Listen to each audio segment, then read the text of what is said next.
Hi hello అందరికీ. ఈరోజైతే క్రిస్పీగా బ్రెడ్ స్టిక్స్ అయితే చేశాను నేను. ఈవినింగ్ పిల్లలకి స్నాక్స్‌గా చాలా యూజ్ అవుతాయన్నమాట. అంటే తింటారు, చాలా బావుంటాయి. ఎలా ప్రిపేర్ చేసుకుందామో చూద్దాం ఇప్పుడు. నేనైతే బ్రెడ్స్ ఒక 4 తీసుకున్నాను, 2 ఎగ్స్ తీసుకున్నాను. అలాగే ఈ బ్రెడ్స్ ఏం చేయాలంటే కట్ చేసుకోవాలన్నమాట మనం స్టిక్స్‌గా. చూసారు కదా! అలా కట్ చేసుకొని కొన్నేమో పొడిలా చేసుకోవాలన్నమాట.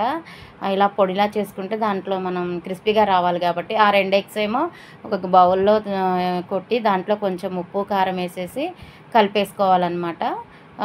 రుచికి అంటే మనం ఆమ్లెట్ ఏసుకునేటప్పుడు ఉప్పు, కారం ఎలా ఏసుకుంటామో అలా ఏసేసుకొని కలుపుకోవాలన్నమాట. ఇప్పుడు ఇవన్నీ రెడీ చేసుకొని మనం ఎగ్ అండ్ పొడి అలాగే స్టిక్స్ అన్నమాట. సో, ఇవి ఇప్పుడు మనం గ్యాస్ వెలిగించుకొని ప్యాన్ పెట్టుకొని ఆ ప్యాన్ మీద ఆయిల్ ఏసుకోవాలన్నమాట. డీప్ ఫ్రైకి సరిపోయిన ఆయిల్ అయితే ఏసుకోవాలి. నాకైతే మా ఫ్రెండ్ చెప్పింది, ఇలా చెయ్యి బ్రెడ్‌తో పిల్లలు స్నాక్స్ బా తింటారు అని చెప్పి. సరే అని చెప్పి నేను ఈరోజు ట్రై చేశానన్నమాట. తను చేసింది. నాకు చెప్పింది, చెయ్యి నువ్వు కూడా చాలా బావుంటాయని చెప్పి. అలా అని చెప్పేసి నేను కూడా ఈవినింగ్ పిల్లలు స్కూల్ నుంచి వచ్చేసరికి రెడీ చేద్దాం, క్రిస్పీగా తింటారు అని చెప్పి.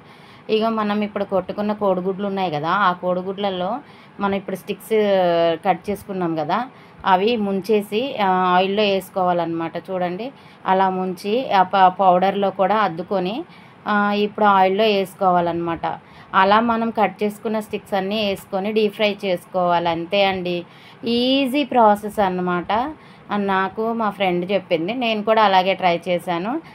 నేనైతే నా ఓన్‌గా కాదు, ఫ్రెండ్ చెప్తే తను చెప్పిన ప్రకారం నేను ట్రై చేశానన్నమాట. ఇలా ఏసుకుంటే మనకి క్రిస్పీగా ఉంటాయి. పిల్లలు కూడా మంచిగా ఇష్టంగా తింటారు. ఈవినింగ్ స్నాక్స్ లాగా చక్కగా తింటారనమాట. 5 నిమిషాల్లో అయిపోతాయన్నమాట. బ్రెడ్, ఎగ్స్ ఉంటే చాలు మనకి.